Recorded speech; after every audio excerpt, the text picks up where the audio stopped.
What's going on, guys? Michael here from 3D Print Everything.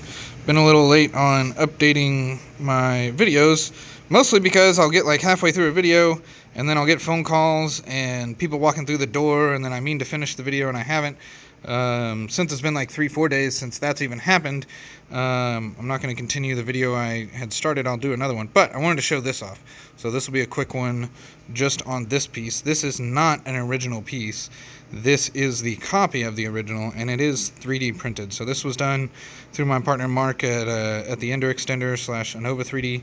I work together with him, and he does the majority of my resin prints if they're not outsourced to like overseas or something. But this one was awesome. So the client specifically, I printed it in PET G, and he did not like the layer line finish. He wanted it to be butter smooth. So we have done this in resin. Now, as a disclaimer, I'm not exactly sure how this is going to hold up over time and UV and all that stuff, so we will be finding that out together.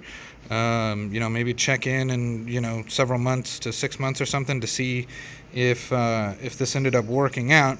I know the client will definitely tell me as soon as they fail if they do, but this is a higher grade resin.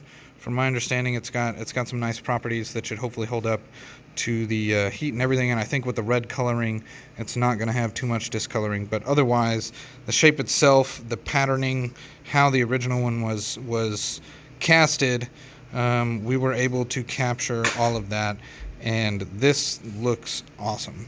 So I'm super excited. We've got a pair for them.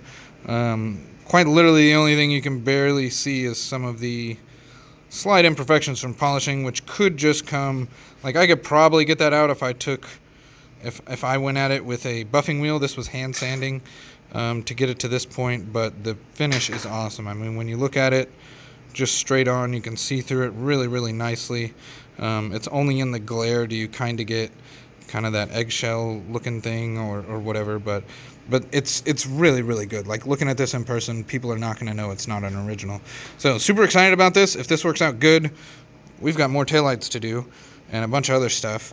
And if you're one of the regulars who watch all of my videos, I will be shortly uploading another video on just kind of a status update and what we got going on, as there's been a lot of things going on, and I want to update y'all on that. So yeah, if you need a taillight, like I said, not necessarily tested and proven, but otherwise we can exactly copy it. This would be perfectly fine for a show car that was going to stay mostly indoors. If this car is going to be outdoors every single day, if he's going to use an incandescent bulb that will get very hot on the back side of it, those could potentially be issues. I'm going to recommend him to do a low intensity bulb or some type of LED that won't generate as much heat as the originals, just as a precautionary. But as a lot of you know, a lot of this stuff is kind of research and development.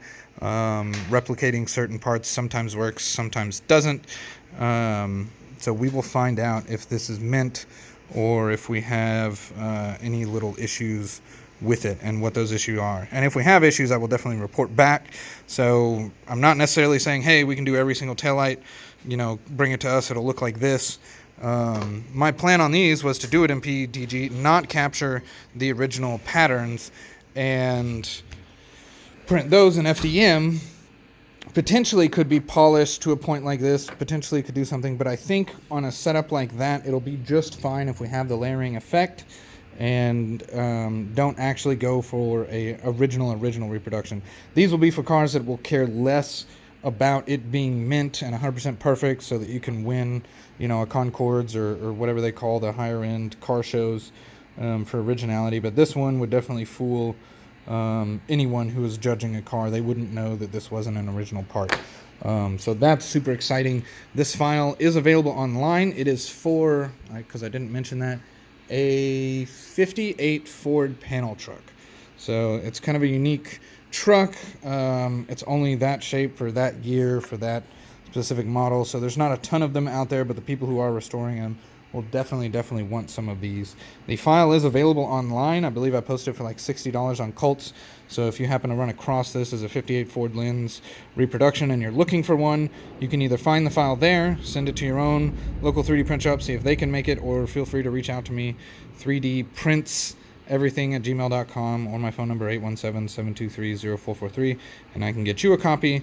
But I would say that for sure, if we do that, As of this moment, it is untested, and we will be testing these to make sure they work. But thanks, guys, and have a good day.